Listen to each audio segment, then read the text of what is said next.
अस्सलाम वालेकुम जी। मेरी तरफ सानू वड्डा कंबल मिल गया है। असां बड़े खुश हैं। छोटे छोटे बच्चे उन्हां दे उत्ते पावांगे।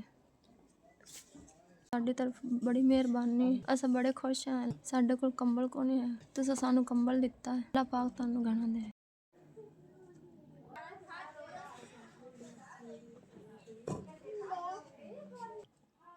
अस्सलाम वालेकुम तरफों सानू वड्डा कंबल मिल गया। असी बड़े खुश हाँ। सानू सर्दियों च वड्डा कंबल दिता। मैं ते बच्चों ते करास हाँ। अल्लाह पाक तुहानू घना दे।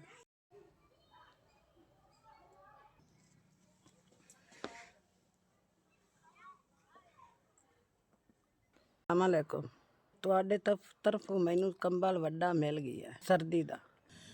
ਤੁਹਾਡੇ ਤਰਫੋਂ ਮੀਆਂ ਮੈਨੂੰ ਕੰਬਲ ਵੱਡਾ ਮਿਲ ਗਿਆ। ਰੰਡਣ ਸਵਾਣੀ ਆ। ਤੁਹਾਡੀ ਬੜੀ ਮਿਹਰਬਾਨੀ ਹੈ। ਤੁਹਾਨੂੰ ਮੈਂ ਦੁਆ ਦੇਸਾਂ। ਮੇਰੇ ਕੋ ਇਤਨੀ ਗੁੰਜਾਇਸ਼ ਕਰਨੀ ਮੈਂ ਕੰਬਲ ਲੈ ਲਵਾਂ ਜ਼ਿਆਦਾ ਜਿਹੜਾ ਹੈ ਨਾ। ਮੇਰੀ ਦੋਤਰੀ ਵੀ ਕਰਸੀ, ਮੇਰੀ ਧੀ ਵੀ ਕੰਬਲ ਕਰਸੀ। ਬੜੀ ਮਿਹਰਬਾਨੀ। ਮੇਰੀ ਧੀ ਵੀ ਕੰਬਲ ਕਰਸੀ, ਮੈਂ ਵੀ ਕੰਬਲ ਕਰਸਾਂ। ਤੁਹਾਡੀ ਬੜੀ ਮਿਹਰਬਾਨੀ ਜੀ।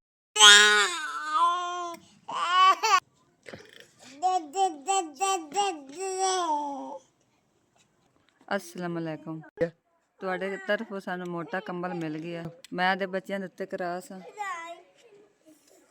ਤੁਹਾਡੇ ਤਰਫ ਕੰਬਲ ਮੈਨੂੰ ਮਿਲ ਗਿਆ। ਮੇਰੇ ਛੋਟੇ ਛੋਟੇ ਬੱਚੇ, ਮੇਰੇ ਮੀਆਂ ਲੜਿਆ ਤੇ ਮੈਂ ਅੱਜ ਮਾਂ ਪਿਓ ਕੋਲ ਆਈ ਹਾਂ। ਮੈਂ ਕੰਬਲ ਅੱਜ ਬੱਚਿਆਂ ਦੇ ਉੱਤੇ ਕਰਾਸ। ਅਸੀਂ ਤੁਹਾਨੂੰ ਦੁਆ ਦਿਸਾਂ। ਮੈਂ ਤਾਂ ਬੜੀ ਖੁਸ਼ ਹਾਂ। ਮੇਰੇ ਕੋਲ ਕੰਬਲ ਕੋ ਨਹੀਂ, ਤੁਸੀਂ ਕੰਬਲ ਦਿੱਤਾ। ਮੈਂ ਬੱਚਿਆਂ ਦੇ ਕੰਬਲ ਕਰਾ।